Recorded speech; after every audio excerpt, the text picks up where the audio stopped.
is Rank Noble, tuned in with Women's Fight News. I'm here with Georgia O'Connor at the press conference for Savannah Marshall, Claressa Shields Undisputed. Georgia, how are you doing today? I'm very well, thank you. How are you? I'm doing good. This interview's been, well, it's been pending for some time, but we finally got here, we finally got it done. And you're now 2-0, going into your third fight, and things seem to be looking pretty good for you right now. Talk us through your career so far today.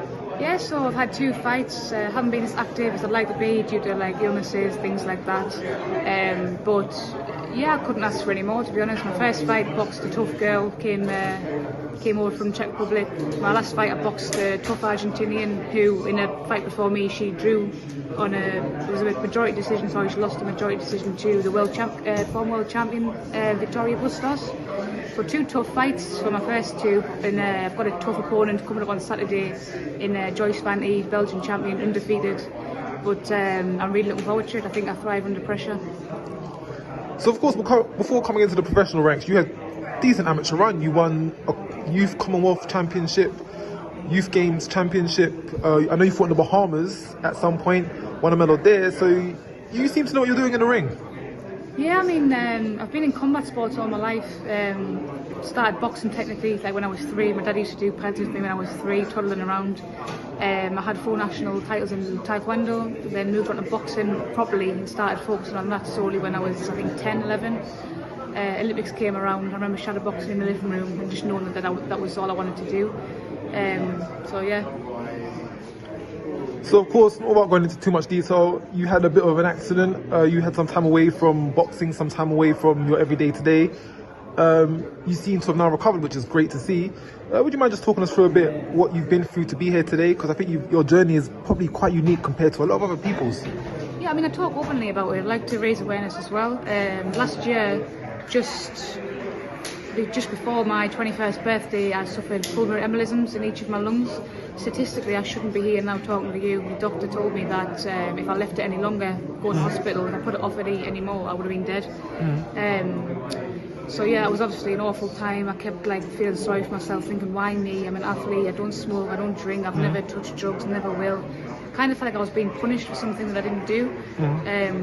But in a way, I'm glad it happened, because that showed me that I can get through anything. And if I can get through almost losing my life, and I can get through any adversity that comes my way in boxing. Yeah, because that was around the time we got into contact, and I remember you telling me about the situation and me thinking, she sounds like she's got a lot of talent and a lot of ability, but this boxing might be a far stretch, or it might be a dream which may not come true. But here we are, 2022, on possibly one of the biggest stages. You're at the O2, about to fight on an all-female card. Undisputed headline act. How does it feel to be a part of this showcase, this setting, and something so grand? Oh, it's amazing. I was just saying before, first all-female card in the UK. Will that happen again? Possibly not. So to be here now, not just witnessing it, but taking part in all of it and being part of that historical event is amazing. It's something I'm really grateful for. And of course, for your own career, you're 3-0 right now. How long do you expect to start fighting for titles and being in the mix with some of the top girls in your division? I'm 2-0 now, hopefully 3-0 on Saturday. I'll give it 18 months to 2 years. As long as I stay active and promoted correctly, I believe it's going to happen. So you're fighting on Saturday night, hopefully get the win. How long until you're back in the gym? How much rest time do you normally take off between fights? Not long. I don't like to have too long off. I like to keep my body, my mind active. I would say just maybe 5 days or something. Have a bit chill time, time with my boyfriend, time with my family, and then straight back to it. Oh, talking of boyfriend, I see you've gone on quite a few holidays, quite a few trips. When's the next trip planned? We're going to Portugal, I believe, in October. We'll still be training though. I've already said to him he can bring his head guard and we'll do a bit of sparring on the beach. So, yeah. In a sense, couples that spar together, work out together, of course. And lastly, of course, Claressa Shields, Savannah Marshall. How did you see this one going? At first, I was just all for Savannah, you know. I thought, yeah, Savannah's going to knock her out, she's too strong. But being in Shields' presence, seeing how confident she is, how headstrong she is, and now I'm kind of like, I'm on the fence about it. I don't want to say too much because my predictions never really come true. I'm the worst person at betting, so I think we'll just wait and see how it goes on Saturday night. To be fair, I think a big part of the nation is also on the fence, not deciding on who's going to take this one.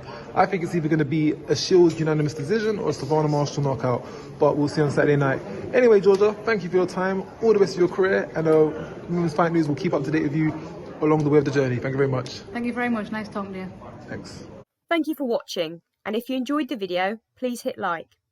Don't forget to subscribe so you don't miss any future content, and why not check out any other videos on the channel. You can follow Women's Fight News on Twitter, Instagram and Facebook.